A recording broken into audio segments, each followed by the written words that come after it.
Welcome to Kenton's videos. Enjoy the video. In this video, I will show how to make custard donuts at home. First, let's prepare the dough.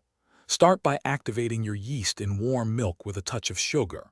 Then combine your dry ingredients with eggs and the yeast mixture. Knead the dough until it's wonderfully smooth and elastic, which usually takes about 10 minutes.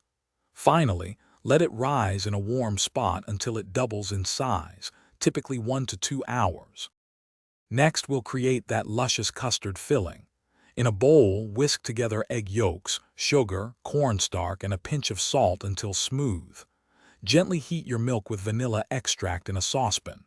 Slowly temper the hot milk into the egg mixture, then return it all to the pan.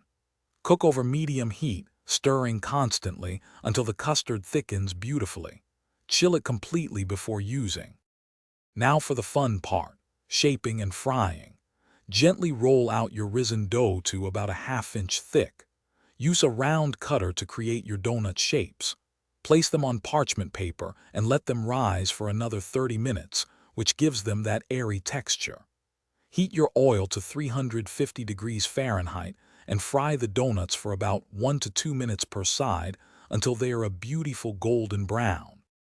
Finally, let's fill and finish our delicious custard donuts. Once your fried donuts have cooled completely, it's time to inject that creamy custard. Use a piping bag with a long tip to fill each donut generously. For a classic finish, dust them lightly with powdered sugar. These homemade treats are best enjoyed fresh, so serve them right away and savor every bite. Thanks for watching. Consider subscribing if we helped you.